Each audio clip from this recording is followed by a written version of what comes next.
Okay, come shoot this.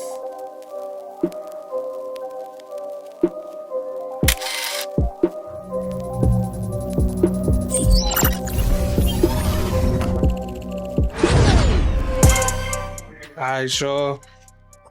Got another episode of Deep Talk. Tell the folks who we got in front of the lens today. My name's OBA Jackson. I'm from Wilmington, Delaware, and I own Push Tattoo Studios.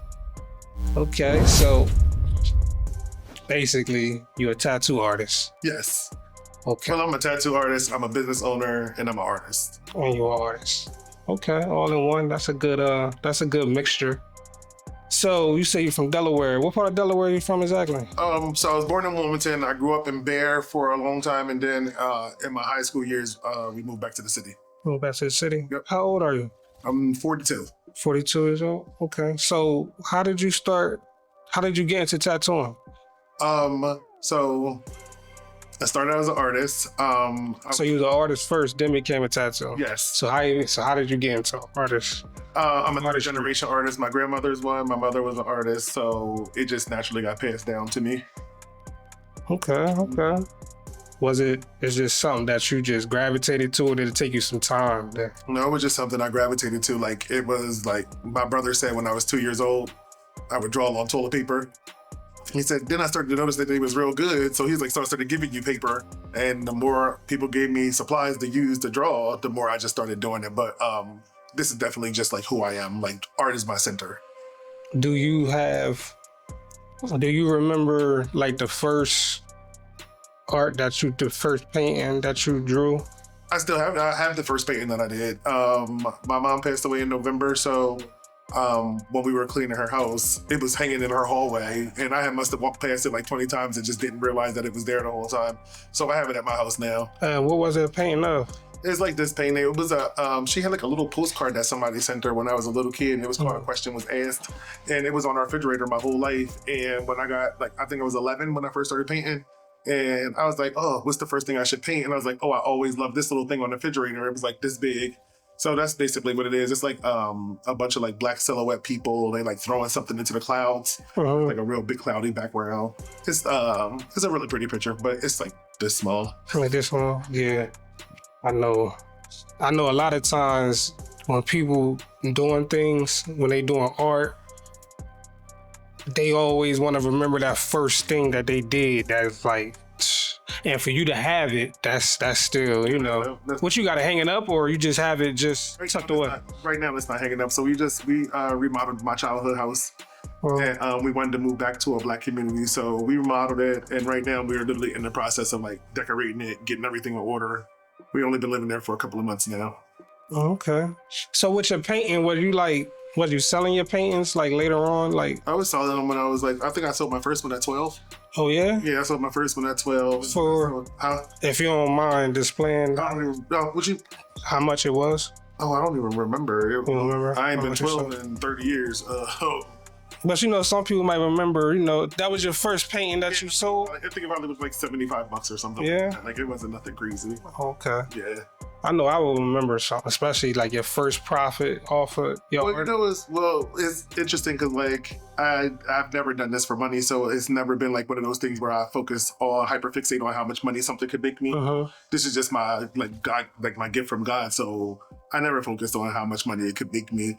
Being good at it has made me more money, but it wasn't the focus of becoming well at the job. Right. That makes sense. That makes perfect sense. Yeah. Not to go too much off topic, but being as though you said that, I'm gonna ask you this. Would you rather have talent or motion, which a term is used now, which means like attention, a lot of attention now, like viral? Like if something go viral and get like millions of views, would you rather that happen, or you just rather have the talent? I've been in this spot in my life for like maybe the last year and a half, where social media doesn't need to see everything that I do to prove that I do it. So going viral or anything like that has never been important to me. If I'm creating a piece of art and it's for me, I'm just doing it for me. If it's for a client, I'm doing it for them. It doesn't need the approval of anybody else to feel special to me or to the other person. So motion really never meant anything to me. In fact, like right now, I haven't been doing a lot of social media myself because my personal life has changed so much. And I'm finding more solace in my family and being home and building relationships instead of like being on social media doing dance moves. Like it's just not where I focus at anymore. And like right now, especially on social media, if you don't focus on it, they ain't giving you no nothing. You ain't getting views, no nothing. But I mean, when I post something, I post it. If it does well, it does well, but it's not something that I'm focused on. Shit. Now, as far as like the door. Okay. Oh, What you didn't shut it all the way? Yeah, just because I know I was coming right now. Sorry, I didn't. no, you alright. You know, you That's busy. me. I told you. Okay. But like, pull it now because you didn't shut it all the way just now. That's fine. I knew I was coming right back. All right, so it's safe to say Thailand is where you would lean more to. Yeah. Okay, yeah, because I kind of feel the same way. Because you know, when that motion do wear off, that tension do wear off, what else would you have to bring to the table? So your talent is what keeps it going. You know what I mean? Keeps it, you know. And I like the fact that you said you don't base your artistry off of money.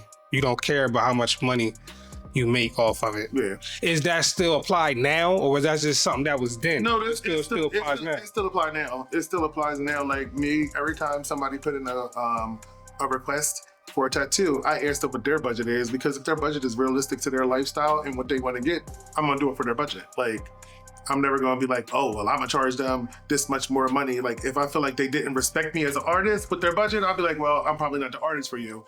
But most people usually understand that, like, I like to tell people that, like, a lot of people do tattoos. I want to give you an art piece. I'm not trying to just do a tattoo on you. I want you to have something special that you're going to be able to carry around with you for life, and that you are always going to look at it and be like, this is a beautiful art piece. I don't want to ever put a regret on somebody, like something they wouldn't be happy with in the future. I always want them to be something like, this made me feel great at this time, and I'm going to carry it with me through the rest of my life. I like that. I like that. I like that way of thinking. Because some people definitely go by the payment, and a lot of people don't put they all into something because the payment might not be right. Well, literally, it's interesting that you say that, because like our shop is recently going through like a bunch of changes. Like people are leaving, people are coming, and I'm starting to feel like I love that feeling of like change, because a lot of people started to get to places where they're even complacent, and they were just rushing through tattoos, getting them done fast as shit, getting the next person in the seat. And I started to feel like how disingenuous the relationships were. And me, I usually do one person a day. My tattoos usually take 3 or 4 hours, so I'm with the person for a long time in the day. And I see like these tattoo triggers, getting them in, getting them out, getting them in, getting them out, and they're not putting any passion into the artwork. They're not putting any care into the client. They treating people like canvases. And here, we don't ever want to treat people like canvases. Like, we call our client, we call the people that come in here, we call them guests, because you are a guest of this space and we want you to feel good. We don't want to feel like if we call you a client, that's very transactional. And so I'm like right now I'm in that space where we making those small changes to get back to my business, back to the idea that I started in, to make sure that people who look like me, who have a different sexual identity or anything like that, feel comfortable coming into a space where nobody is judging them. You coming here for a service, we're gonna give you a great service, and we're gonna build a relationship that way. So that's what my big focus is right now. That's good, man. That's good. I like that. I like that. Entrepreneurship. Like, how you feel about that? It's one of those things that a lot of people, I don't think they realize that entrepreneurship is not just happening while I'm in this building. It is happening every single day, all day of my life. Like I say, I take certain days off, but there are no days that I really get off. Like, this building is a part of my life every single day. And if you are a person who, you want to leave work at work, entrepreneurship is not for you. But if you're a person who want to leave work at work, like you don't want to leave work at work, and you always have ideas and you want to build on something, entrepreneurship is for you. But it is a task of love. It isn't always fruitful. Sometimes it takes longer for the tree to fruit.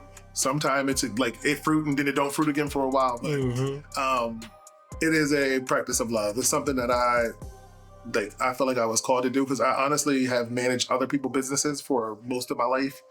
And when I got to a place in my life when I was like, I could probably do this for myself and I don't have to build my worth off of what somebody else's idea is of me, because it'll be solely based on my talent. That's what made me want to be an entrepreneur, and because I didn't want to be babysat in job positions and overlooked in job positions or my merit not being rewarded Or just the fact that you working at a job for so long, for so long. years, Yeah. and then for somebody to just be like, one day you're fired, and it's ended like that. I never could grasp that concept of I hate that too for the passion. Like, It's the idea, like, especially if you got boomer parents. If you got boomer parents, that's probably the idea of what working has been taught to you, what it is. You go, you dedicate half of your day and most of your life to a company that could literally just turn around, lay you off, not give you anything, hire somebody for cheaper that do the same job as you, not as well. yes. And it's just over. And like me, the job that I came from before this was like I did visuals for a retail brand. And after I was done working there, I think it was like maybe a year or two, I had came in contact with the person who was my regional manager. Okay. Who had moved on to a different position in the same company, and they pulled me to the side at a wedding that we were at, and they were like, "Hey, I just want to let you know that like I wanted to apologize to you because I let somebody give me an impression of you that I didn't make myself, and I believed them, and I really apologize for that because after I got to know you, I was like, oh, this other person was just intimidated by you." And I'm like, yeah, and that person happened to be my manager, and that person could have affected me through my career because this person is my regional. So if you tell her something about me, she gonna believe you because you were in a higher position. And that's usually what happens in life. So I want to make sure like I don't run my business that way. I talk to everybody. If something happens in here, I'll talk to every single person that was there because I need to get every perspective of the story. I'll watch the cameras back so I can see body language, everything. Because I'm trying to get understanding of what happened so I don't just base a situation off of me knowing one person better than the other. Okay. That's smart. I think that's how it's supposed to run. Business is supposed to run more biased and more, fairly. So, like I said, I never could grasp that aspect of that.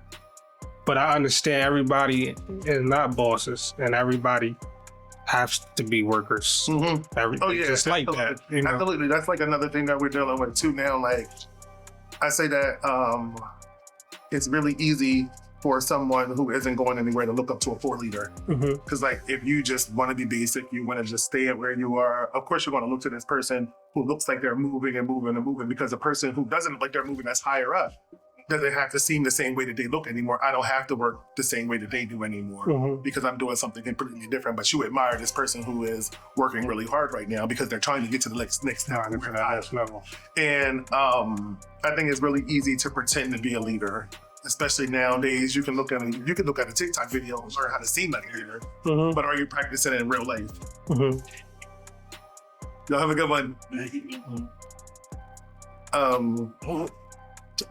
We talk about shit.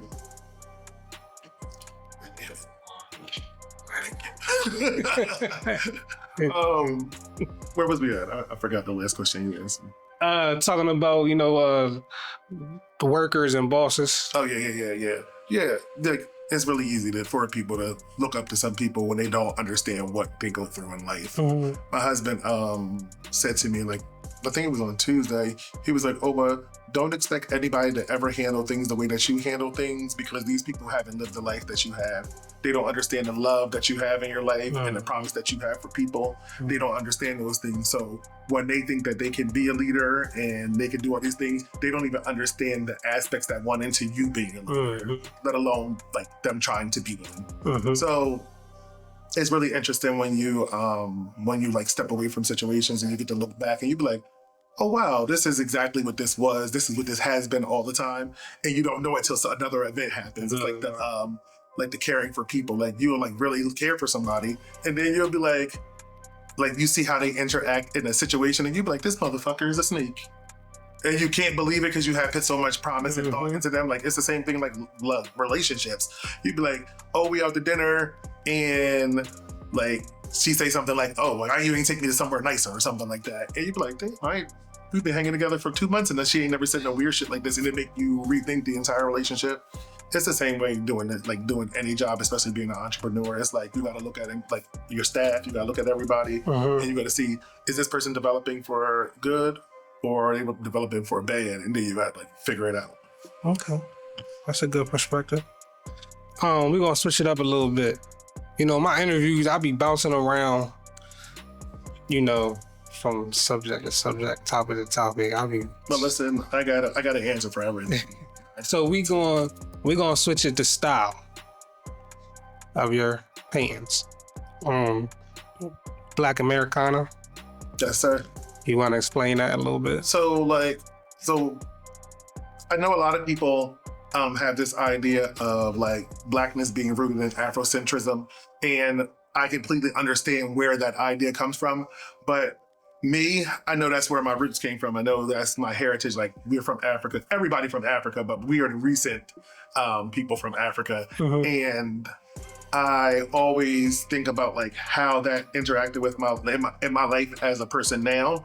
But then I also think about what happened when we got here. Like when we were brought to the Americas, when we were like taken from our land to here, what did we develop? We developed so many things out of nothing. Like, we literally had nothing. We didn't even have utensils to comb our hair in the sleeves. We didn't have anything that was important to us. We were taught a religion that wasn't based where we come from. So I think about all the ingenuity of all the people who existed on this continent before me, and that's where it comes from. So I like to look at our heritage as American Black people. So I'm looking at the bamboo earrings. I'm looking at like all the things that have existed in the like recent past for us. Yeah. I don't like to base it just off of being African, because that is part of our heritage, but like the ingenuity of these people that came here is unmatched. Like, Black American people really set the trends. We are the moment. We have always been the moment. When something isn't working, they refer back to us to bring it back to life. You know? So definitely. Yeah, so I like to look at gentrifying everything. Yeah, I like to look at us as American peoples. Like, we were cowboys, we were this, we were that, we were all the things, and I like to reflect that in what we do, because it's like everybody wasn't an African king, everybody wasn't an African queen, but we have all been so many things. Like, we've been taught in this country to look at our ancestors as slaves, but like, our ancestors wasn't slaves, our ancestors were enslaved. Some of our ancestors were writers, some of our ancestors were artists, some of them were sculptors, just all the different things that they could have been, that they were, and the only thing that matters is that they were enslaved. That's like the Black Wall Street. Yeah, right. Yeah, it's like the same idea. A lot of business owners. That whole strip was a lot of Black business owners and different banks and stores and just different type of things, but it was all owned by Black people. So I definitely understand that. Yeah, and like, so I always want to like respect that idea of where we come from as a Black people, and I try to put that into my paintings and into my tattoos. I don't ever want people to think that we are a monolith and that we are just one thing. Like, we are all not African warriors. Some of us we're gardeners, you know. So do you feel like, okay, now let me ask you this. When you tattooing, is it a different way you tattoo for Caucasian people than African American people? Is it the same basis? It's the same basis. Like, people make it such a big deal, but it's literally like if you painting on a brown canvas or you painting on a cream canvas. Like, okay, what's gonna happen here? But you just gotta know what you're doing on brown skin. Brown skin is just one of those things that you can just slap something on. You can get a lot more tones in white skin, but the rich tones that you can get in brown skin to really build up contrast is so different for me. So it isn't about the skin. It's more about the skin tone, color, and what you're going to do to make sure that it stands out on a Black person forever versus it just being on a white person's skin. So they don't have ink specifically for Caucasian people or specifically for dark-skinned people. No. And it wouldn't even make sense. Like, it don't even make sense to even need it. If you own an ink company and you know what you're doing, you're gonna make sure that these pigments work on everybody. The only thing that's different in Black people's skin is that we have melanin. So you just have to be educated on what colors can go into melanated skin that are going to keep on looking like they're supposed to. Make it pop. Yeah. Cause like, what people don't realize, like, a lot of the time I'll say, like, me, I'm basically dark orange. Like, I'm basically navy orange out here, and you said navy orange? Yeah, it's a joke. It's not a thing, but like, if you put a little bit of black and orange, it just turned like a weird brown color. Oh, like, okay. Yeah, see, I don't know too much about the mixing of the colors and all that.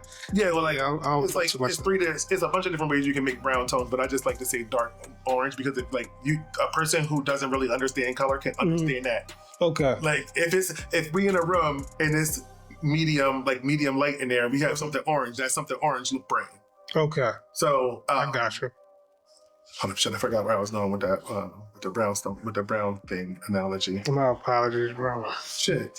I was on a roll with that. I was on a roll with it, and then I can't remember where I was going with the navy orange concept. Oh yeah. No, I remember.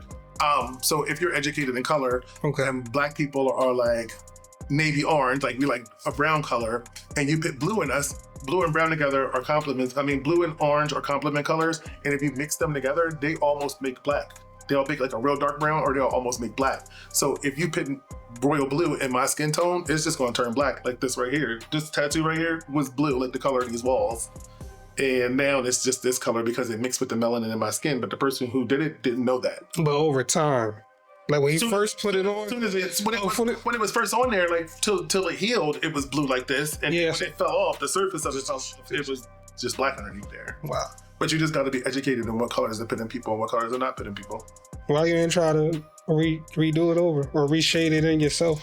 Oh, that's not how tattoos work. Oh no, you don't Yeah, do that's it not like how that. tattoos work. Like if I wanted to cover it up, I would just have to cover it up. But if I tried to color it again, it would just be dark, the same thing. Oh, the same thing. Oh, Yeah, all except right. I'd just be damaging my skin. Oh, okay. But- Yeah, see, I don't be knowing too much about tattoos and all that. That's my job.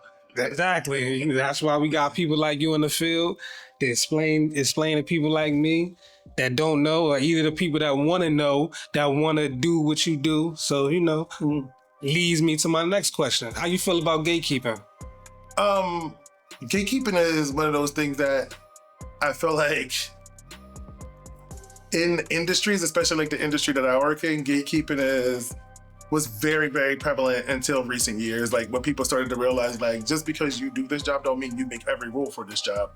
And while I do think that black people, especially black and brown people, need to gatekeep some parts of things that our communities do that other people don't, I don't think it's one of those things where, like, in an industry such as tattooing is always appropriate. Like, if you don't want people to fuck people up out here because you want to be, like, if you want people to fuck people up, don't teach them anything. But if you want to fuck people to not fuck people up, teach them a little something on the internet. Like, I literally see people who didn't have the opportunity to have, like, apprenticeships like tattooing, and they used to get called scratchers or whatever. But now that I look back on it, a lot of black people had to be scratchers because nobody was taking them into their spaces to teach them how to tattoo. And it was one of those things that, like, even though it comes from black and brown people, it was kept from us once it became a money making service because they didn't want black people to have money. So, like, they're like, oh, well, I'm not going to teach them how to tattoo because the little bit of black people I made tattoo are going to stop coming to me and go to them. And it's the dumbest way of thinking because all of us do so many different things. Like, if you come to me, you're not going to get the same thing that you do if you go to the boy who worked here who is also black named Zeke. You're not going to get the same thing from both of us. And, like, people ask me for things that Zeke do, and I'll be like, oh, no, I'm going to have Zeke do it because this is what he does. This is what OBAs do, and I'm okay with doing that. Mm-hmm. Like, I like to do what I do. He likes to do what he do. I can do what everybody does a little bit, and we all can do that. But it's just a very specific thing per artist.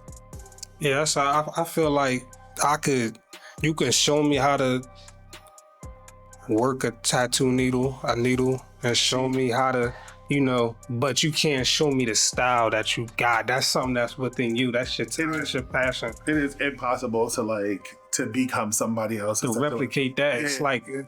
That's like playing God. You're trying to replicate exactly the same. Come on, what you doing? That's not, and I notice a lot of people do try to do that, which you can look at it one of two ways. You can look at it somebody paying homage, they like what you're doing, and they try to duplicate it because they just fascinated with your work. Mm-hmm. It's the way you do it, and it's also a way that you do it out of respect for somebody else's craft too. Like, if you're going to do something the way I do it, like, be respectful of it and be like, yo, this person taught me how to do this, or like this person showed me, or this person was inspired by this other person. But then you also have people who literally just take your whole tattoo and put it on somebody else's body, and I think that is not just like not disgusting. I just think it's like the lowest common denominator to do something for somebody, because you put something that I created for somebody else on another person. So now this person and the person who I created this solely for is walking around here with similar tattoos. Mm-hmm. Like, you couldn't have took it and translated the idea into something else for your client that didn't take it away from my client. These people not sisters. She don't even know this person, and now they both have the same tattoo. Same as that tattoo. That's weird. And it's weird, and it's something that I drew for somebody else. Like, it's just weird. But in this tattoo industry, it's really easy, like, for people to not be artists and do this job too. a lot of people are not artists and do this job. A lot of people have bad taste and do this job. Like, it's just it's the same thing with every job, you know? No, I understand what you're saying, though. I understand 100% what you're saying. If I showed you a couple tattoos on my arm, you'd be like, bro. But it's okay, because if I showed you a couple tattoos on my arm, you would be like, bro, but it's the part of growing and changing. Like, a lot of my clients end up being people that are closer to my age now, where they are covering up regrets that they had when they was younger, or trying to add artwork to the things that they already had because they knew they was just trying to fill up space before. Now they want to feel special with their tattoos. Right. And that's what I always think about giving people. I want them to feel special and unique with the thing that I give them. I don't want to keep on repeating the same thing on other people. Now, if it's a portrait of a loved one and everybody want the same picture, I don't mind doing that. But if it's something that I'm drawing just for you, I don't want to put that on somebody else. Yeah. Like if I used to have couples that would come and get like matching ones, but they wouldn't be the same ones, and I would do like one for the one side of the couple and another for the, like, what differences do y'all have? You know what I'm saying? Yeah. You said earlier, it's certain things us as Black people should gatekeep. Yeah. Certain things. Yeah. So can you give me like 1 or 2 examples? If you feel like. I mean, it's just like cultural things. Like, okay. Like, everybody don't need to learn how to braid hair. Everybody don't need to learn how to do locks. Everybody don't need to do a lot. Everybody don't need to do a couple of things. You know what I'm saying? Yeah, There's some things that you can gatekeep and it's fine. Don't feel any type of way. You don't have to tell somebody yes to teaching them something that you feel like is cultural to you. Because what do we have out here? We have people out here now doing things that are like our things, and you're like, oh, and you gonna rename it. So like we've had cornrows for 400 years, but now y'all want to call them boxer braids and say that this person created them. Right. The first time y'all seen a fade was on Travis Kelce, and y'all want to call him the king of fades, and you're like, excuse me, like. Right, they do that a lot. What are you even talking about? Like, this has been my people's heritage for 100 years, and now right. One white person has a fade. They were the person who invented it. You're 100% right. Yeah. You're 100% right, and I understand exactly what you're saying, man. Okay, so the most important portrait to your heart. Like tattoo wise? No, portrait that you drew. That I painted? That you painted. What's the most, like, to your heart? Oh, I mean, so I did a portrait of my mom for her, for the photo next to her casket in November, like after she passed away. I did a painting of her. I've seen my that. favorite picture that I took of her, and that's probably my most important one. I've seen that. Is that the picture where everybody had a hand and had a piece that's a little? Yeah, every single descendant of her did a little piece of the painting. So even off, like, from my brother, who was the first of our generation, all the way down to my niece's daughter, who is the newest, was the newest person. I just had a grandbaby a couple of weeks ago, but she was the newest then. So my mom has a really prominent mole right here on her eyebrow, like right between her eye and eyebrow. And my little niece, she was like, I think she had just turned 1 at the time, and I had her do it with her finger, and she put the little mole on there, and that was like the last touch of the paint. So yeah, everybody that descended from her got to put a hand in it.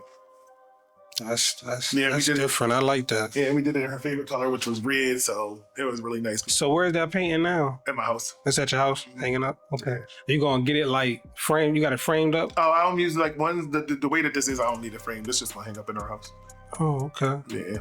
I was watching a past interview. You had a portrait of your sister who passed. Was that a portrait that you drew yourself, or? Yeah, I did her that yourself? I did her portrait too. And I did that when she passed away almost 10 years ago now. I think I did it maybe like 4 years after she passed away, and I gave it to everybody in our family as like a Christmas gift. So I had them all copied and framed and gave them to everybody for Christmas. Where's the original one hanging up in your house? The original one at my house. Yeah, you got a lot of I'm trying to think of the right word for monumental paintings. What you want to call it? You got a lot of paintings that's gonna last, and that's gonna mean something in the future down the line with the family. You know what I mean? Like it's gonna be something real important to, like, the babies, so that's good, man. It's like one of my pet projects I've been working on doing, but like all the things in life this year is I want to meet with Black community leaders from everywhere that I possibly can find them from, and do a portrait of them or a picture of one of their loved ones, something that they can carry through life. Because like as Black people and Black and brown people, we don't have access to art as much as everybody else does. Mm-hmm. You out here, Zebra? No, okay.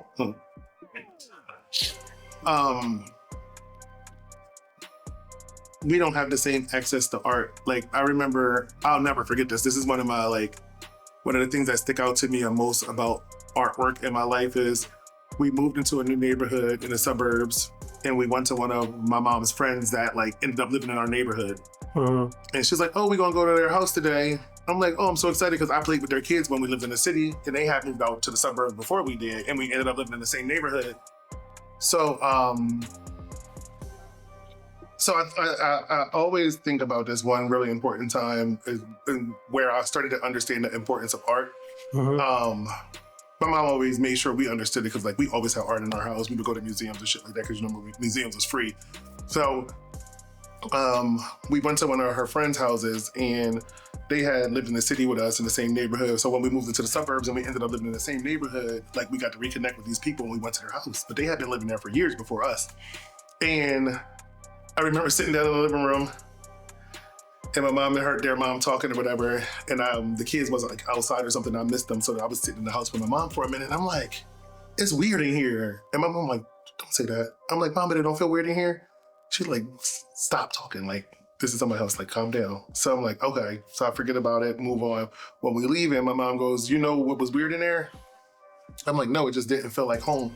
She's like, "Yeah, because there was no artwork on the walls."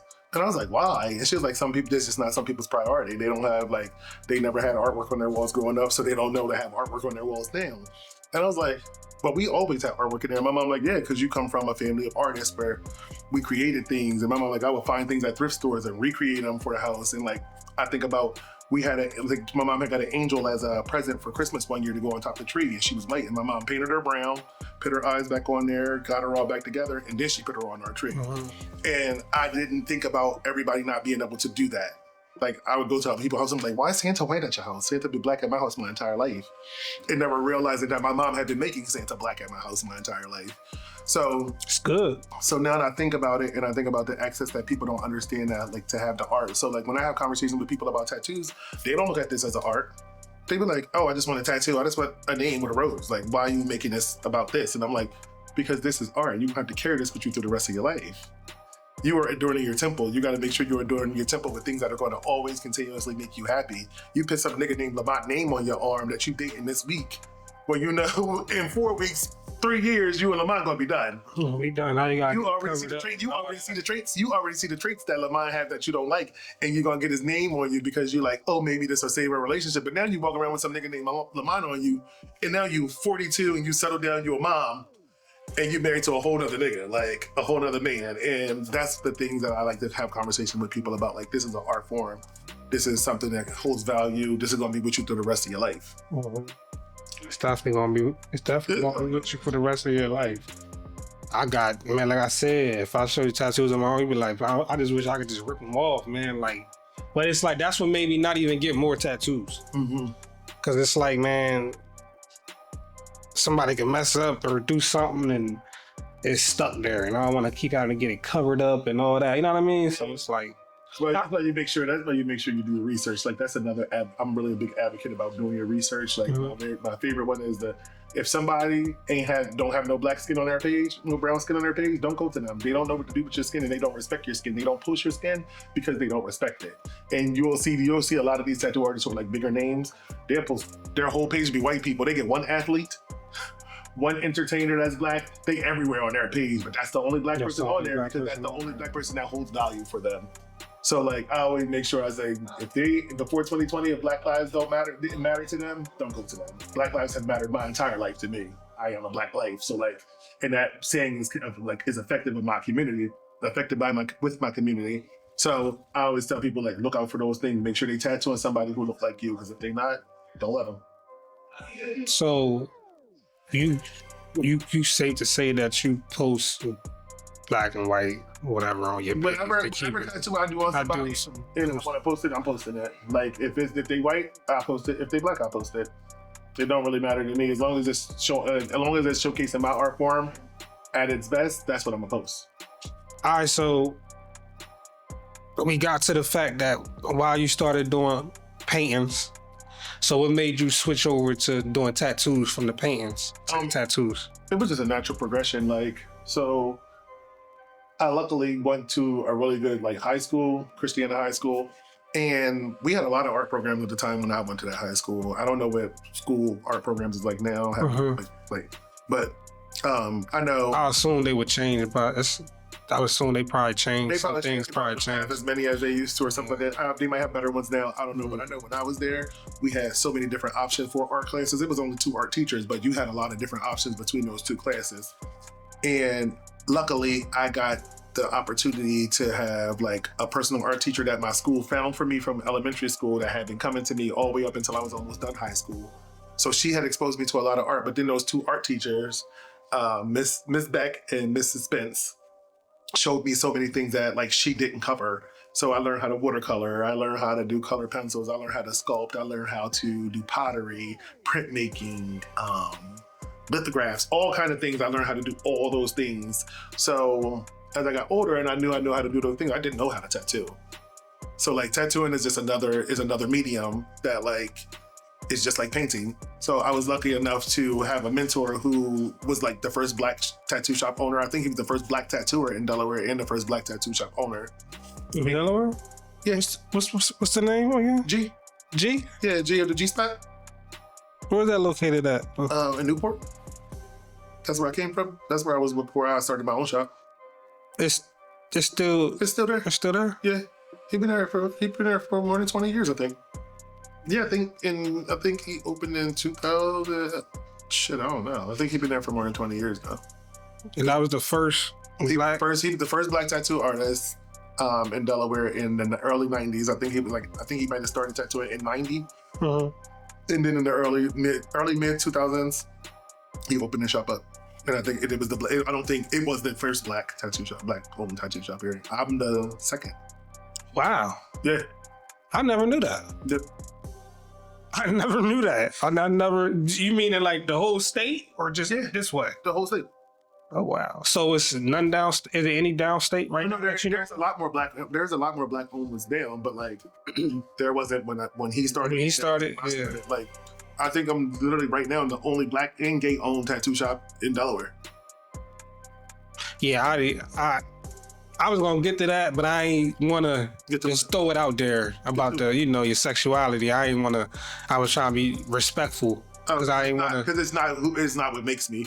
Like it's one of those things that like I don't care if anybody asks me a question about. I think it's kind of weird when people do, but I also am a black gay man, so it's not nothing I'm gonna be like, oh, don't say that. It's just like, it's just the experience of other LGBT community people. When you speak to them, some of them catch offense. I mean, some of the people that I came across caught offense. If you ask them, are they LGBT? Maybe it might be the way you ask a person that, so that they might take offense. So that's why I'm cautious on how I start conversation off like that. I want to make sure the words is right. I always think about it like if somebody goes out of their way to make a conversation about it, I think it's weird. Like it is not anything that defines me. It doesn't affect anybody outwardly in any situation or any way. So when people bring it up, it's like, okay. But then I also am affected by it every day in my real life because doing this job, I even get people being fucking weirdos, being like, oh, wow, I don't want no gay man touching me. And I'd be like, they say that about a tattoo. They don't want a tattoo because you gay. Yeah, absolutely. Oh my God, the dumb shit that people have communicated to me. Like, you know how you don't need to tell people everything because somebody said this to you. I'm one of those people like you didn't need to tell me that because I don't care. Right. People still will tell you like, oh yeah, one of my homies was like, he don't want to come to you because he don't want no gay man touching on him. And I'm like, do your homie think I want to touch him in any kind of way besides applying this tattoo to him? Because I don't give. Yeah, that's crazy work. Yeah. It is very prevalent. Yeah. So like for me, my sexuality is never the topic of a conversation. It's just part of who I am. But that's crazy work that people actually would not get tattooed by you because you're gay. God, I've had people say Like, weird that's shit. crazy. I've had people say weird shit to clients that I tattoo. Like, oh, you let him do that high up on your thigh? Why the fuck wouldn't he let me do that high up on his thigh? Are you serious? But he'll let a straight man do it though. It doesn't fucking like that's the thing that That's what I'm saying. Like, what difference do weird shit. It's still a man doing it, so I had somebody stop in here, and I knew that what they were already up to, and they're like, "Oh well, I want to get this done, but you know what? I'm thinking about getting something maybe right here on my groin, like in my like down here on my stomach or on my thighs, and I would much rather have a young lady do it." I'm like, "No, the fuck you wouldn't, sir." Because I'm not gonna have no young lady touching on your fucking thigh if she don't want to do your tattoo. Exactly. So you can get a fucking hard on in her face. Like, what is wrong with you? Exactly. Fucking weirdo. Exactly. So people be weird as shit. Like a lady literally told one of my regular clients at her job, "Oh, you let him touch you because you know they carry monkeypox." People really act like that now, 2025. Yeah. Towards And it's mainly black people. no. It's mainly black people. Oh, you can't say that. No, it's mainly black people for real. Absolutely. Is it like the young ones or the old? All. Oh, don't matter. All. Like it don't matter the age or like anything. They all be saying wild shit. I thought it was different now because it's more open, it's more seen, it's more public. A lot of people, you know what? It's the same thing. It's the same thing. Like I'll see like, I've been unfollowing motherfuckers on Facebook for the last like 2-3 years, like just straight unfollowing them when they say something stupid. And the amount of black men and that I see say problematic things online are another level. Like I literally be like, you know, you saying this is the same thing that white people used to say about us. Like, why it gotta be so many gay roles in black movies? Why it gotta be a gay person in every black movie now? And I'm like, you remember when white people were saying this, why I gotta be a black person in every white movie? You are literally doing the exact same thing that we have been fighting against forever to another group of people, because you think that if you put down another group of people, it brings you up higher. When in all reality, y'all all black at the bank. Like, these people don't give a fuck about you being gay or black. They give a fuck about you being poor and they want you to stay that way. But instead of you thinking about that way, you think about it as far as sexuality when that doesn't change anything about anything. Like, if you don't gotta fuck somebody, what are you worried about it? What you worried about it for? Yeah, I don't see that. But I just wanted to get your input on, you know, as far as you doing tattoos and you being, you know, gay or whatever, and it might be some. You can just say gay. Yeah, I'm trying to figure out the right word without you getting offended, because I know. No, gay is the right word. Gay is the right word. But we do things like we like or put whatever on there. It's not whatever. I'm just gay. It's fine. That's cool. So it might be other tattoo artists or just artists, period, whatever they do that might be gay. Yeah. And just wanted to know, you know, if you experienced some things that they might have. Oh yeah, absolutely. You know, I talk to a lot of black gay tattoo artists, and we experience all the same things. Like, I mean, depending on where we are from, we may experience it more or less, but it's all the same bullshit sometimes. Like my skill, like I've always been lucky enough to know, but not lucky enough to know, but lucky enough to be a person whose skill set has always opened doors for them, no matter if they're black or gay or black and gay. My skill has always opened doors for me. So like, I'm lucky enough to have that. But then I also think of people who don't have the same skill set as me, how many doors are not being open for them just because of them being black or gay. Like they're not getting the opportunity to get better because they're black and gay. And luckily that has never been the case for me because I've always been so skilled at what I do. Is there any other gay owners in Delaware, tattoo owners in Delaware, black gay tattoo owners in Delaware? Or are you the only one that you, I mean, that you know of? I don't. Yeah, that's what I'm saying. If there is any, I don't want to. Yeah, you don't want to say no. I don't want to say no, but there are. I don't know them. Okay. Yeah. How is the tattoo community though? Are y'all like in tune with each other in the state? Like, do y'all, no, like most tattoo artists and tattoo shops do their own thing. Like, especially like the identity of like white tattoo shops and like black tattoo shops. Like my tattoo shop, I never identified it as a black tattoo shop. Other white tattooers would call this the black tattoo shop, even though most of our staff wasn't even black at the time. But it is owned by a black person, but they also try to do that to make you feel like it's a negative connotation of being black as a bad thing. Like, oh, you went to the black tattoo shop? When I go, oh, you can come to this black tattoo shop, but also tell that person who called it the black tattoo shop to come tattoo against me. come art against me in any way. You could pick the medium. You could pick any medium you would like, and I'll do it with you. We can make this a competition at any point in time. So when they call it a black tattoo shop, they just trying to give it some negative connotation that just really doesn't exist. So I try to make sure that if I ever come in contact with that, which I have in this state, I've literally had white tattoo shops say they're gonna burn my shop down. No. Bust my windows out. They like try to do everything that they can to make it seem like this is not a place like you want to be. You was going through all that? Yeah. Is this recent stuff or this when you first started? Or was this recent? The current things, I think. Oh, this is current. I think they was gonna burn the shop down maybe like 2-3 years ago. No. Yeah. That's crazy. It's just like dumb old white tattoo men who know that they can't do what I do as well as me, and they try to do anything to make it seem like it's less than what it is. When I had a small shop around the corner, they're like, "Oh, you going to that little black tattoo shop?" Now that this motherfucker is 3,200 and something square feet, you can't call it little no more. You can still call it black, but your shop don't look like this either. My shop is beautiful. Yeah, you definitely got nice because you got a variety of different paintings around. You know, this is beautiful. definitely a nice shop. When people come here, they like, it's not only nice, but it's comfortable. Like I don't Definitely comfortable in here. Like Mhm. this is just like a chill place. It's a chill environment. Nobody in here is like fucking with you. We ask you what you need to drink. Do you want snacks? Like it's not a place where Definitely a chill vibe. Yeah, it's not a place where everything here has to be transactional. Like if you and regular come here, you hang out here, we'll let you in just like everybody else. You can stand around, fuck around. You can fuck around, draw, do whatever you want to do in here. What's the process of a tattoo artist wanting to work here? The process of a tattoo artist wanting to work here, they need to have 5 years experience tattooing. And right now I'm currently hiring 2 artists. So they need to have experience tattooing. They need to have experience working in the shop tattooing. And then they need to have a portfolio. So if they have their tattoo portfolio and then they have their art portfolio, I like to see both of those if I can. Because I know from seeing what you can do, if I can develop you into like what needs to be here. And I always, no matter what you come here and do, like I tell everybody, this is a teaching and learning place.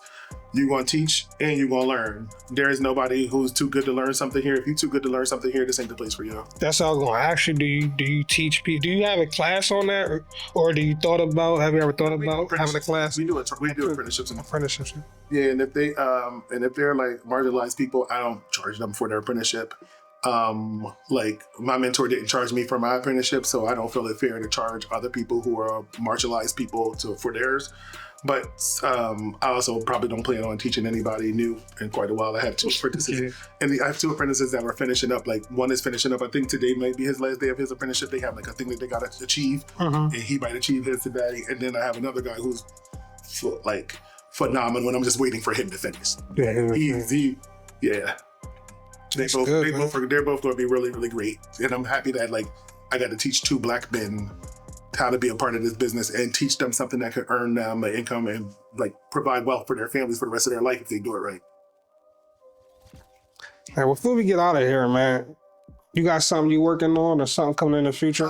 Right. Coloring book? Yeah, right now I got my coloring book ready to come out. Hopefully the final draft of it will be here tomorrow, and then I'll have it up on, it'll be on Amazon. Hopefully by the middle of this week, but like I also don't know when this airs, so it might be on Amazon now.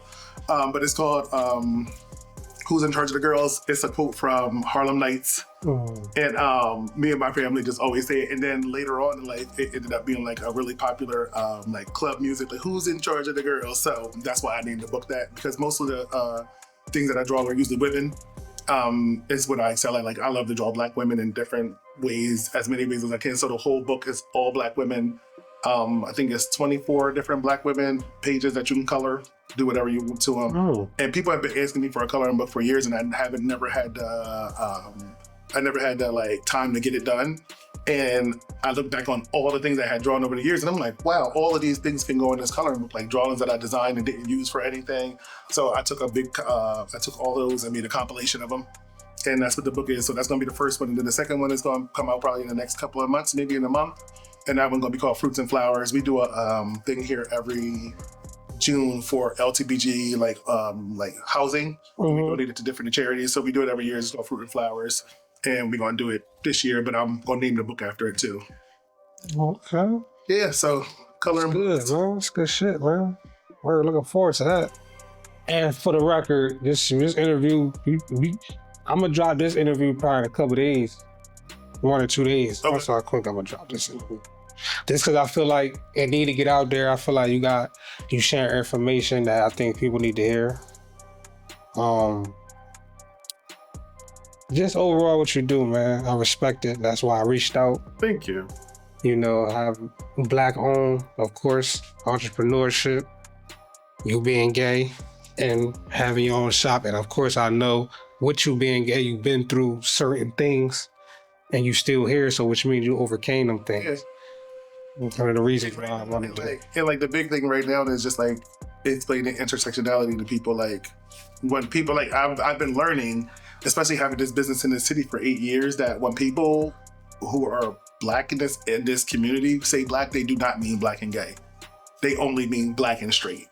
So I'm not invited to a lot of the fundraisers, things, the Black entrepreneurship, all these things. I'm not invited to, but my business has been here the longest.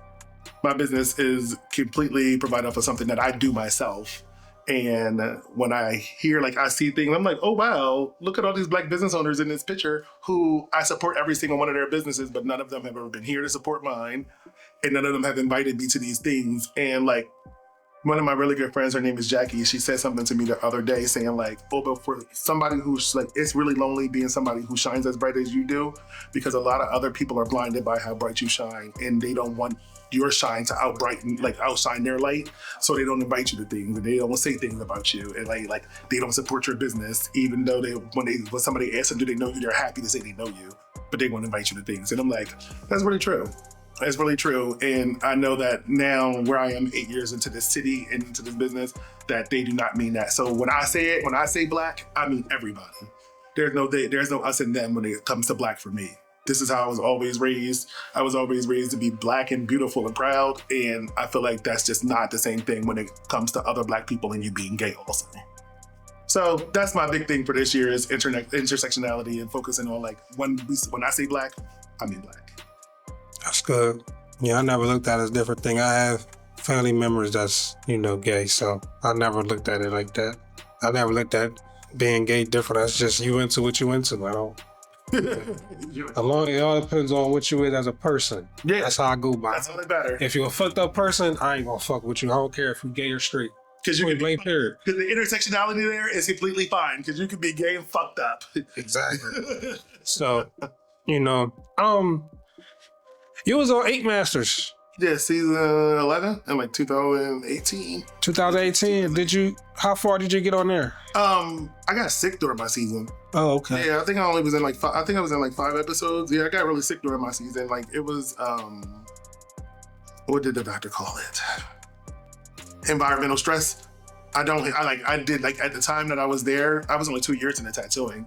Okay. So it was like the stress of being somewhere new in an environment that I'm not used to. My body just didn't want to deal with it. Like I had, we have genetic high blood pressure in our family, and mine could not be controlled while I was there. Like my shit was crazy every single day.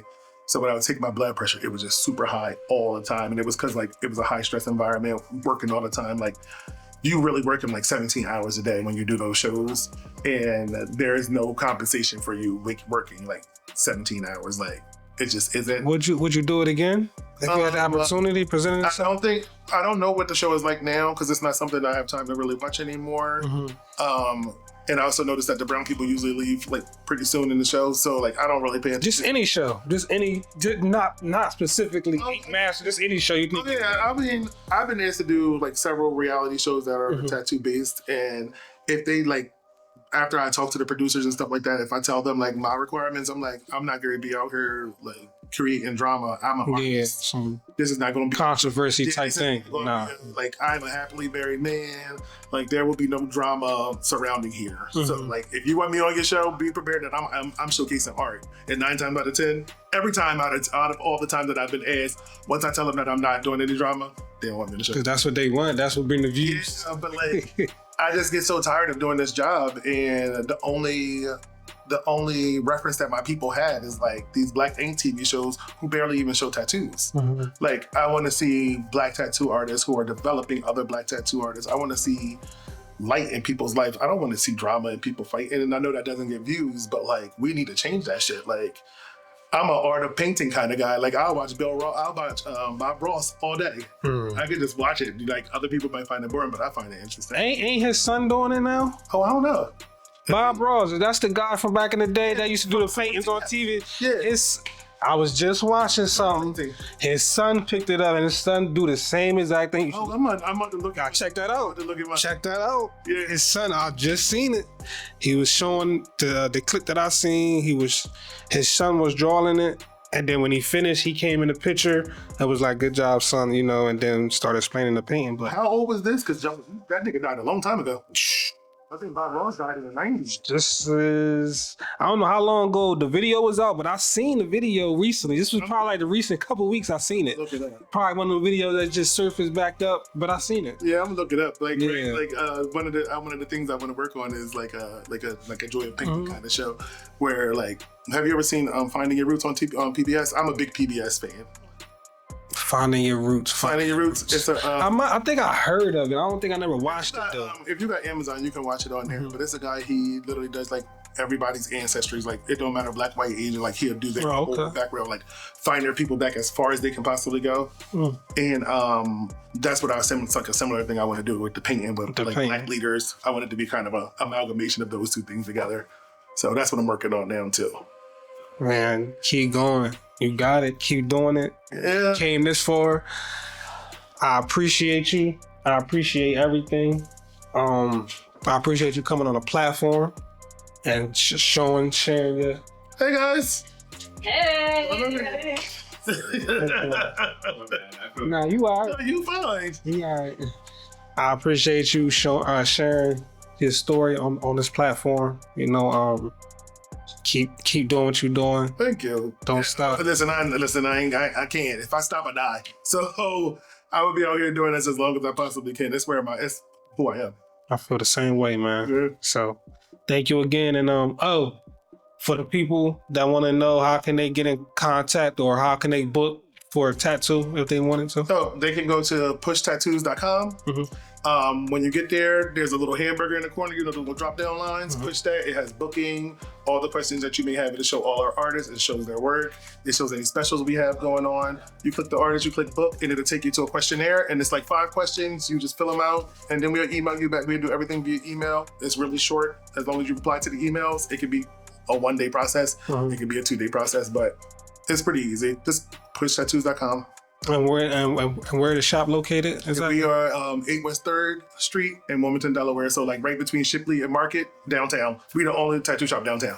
Okay. All right, man. All right, thank you.